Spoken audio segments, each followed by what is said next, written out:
After we got the teaser from Nintendo last week, we finally know who or what Emio is. Hey everyone, welcome back to the channel. So let's take a look at the announcement over here at Nintendo.com.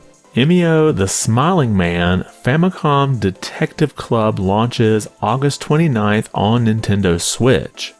And there was also an interview trailer released with the series producer Sakamoto that gives some background on the series. So if you aren't familiar with the Famicom Detective Club series, these were a murder mystery visual novel series that started on the Famicom disk system. And the first entry, Missing Heir, was released in 1988, followed by a prequel released the next year in 1989 called The Girl Who Stands Behind. Now, aside from a short Satellaview game that was released in Japan, we've not had a new entry in the series in 35 years. Now, both of the original games did get remastered back in 2001, and that was the Famicom Detective Club, the 2-case collection. And this did mark the first time that there was an official English translation for this collection, and unfortunately it was only released digitally in the US. However, you can see here that there will be a physical release of this new game in the series. So even if you aren't interested in the series, but you like to collect what could be potentially rare games, this could be one you may want to check out. Now, what do we know about the new entry in this series? Well, they have a description over here on Nintendo's website. Investigate a brutal death and its connection to an urban legend.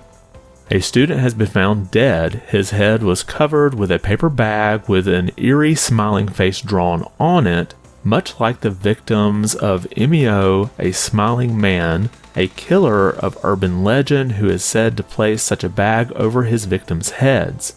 As an assistant private investigator, you are tasked with helping solve this crime, which is reminiscent of a series of unsolved murders from 18 years ago. Has a serial killer returned, or is this the work of a copycat? Are these crimes inspired by the Smiling Man story, or the origin of it? Discover the answers to these questions and more as a member of the Utsuji Detective Agency in this intense story of suspicion, isolation, and fragility. Now, an interesting note about the new game in this series, the previous two remakes were rated T for teen. However, this one has an ESRB rating of M for mature, and the rating is due to language, blood, and violence.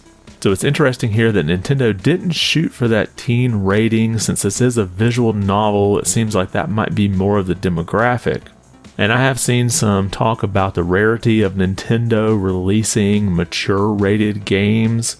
A lot of times they will be the publisher for an M-rated game, like say Bayonetta, but a lot of times they don't actually develop them in-house. Now, this is a first-party IP, but those remakes from 2021 were developed by mages, obviously with a lot of oversight by Nintendo. So I would highly suspect that the new entry in the series is also going to be developed by them. It would make the most sense since they already have sort of an engine up and going. They can just replace out and put the new storyline in it. But let me know your thoughts. Have you played either one of those Famicom Detective Club games that got re-released in 2021? And do you think you might pick this up either just to play through it or just to have it as a collector's item? Drop a comment below and let me know your thoughts. And if you liked the video, be sure to give it a thumbs up. And if you haven't subscribed yet, consider doing so. It really does help the channel out quite a bit. I want to thank you for watching and be good.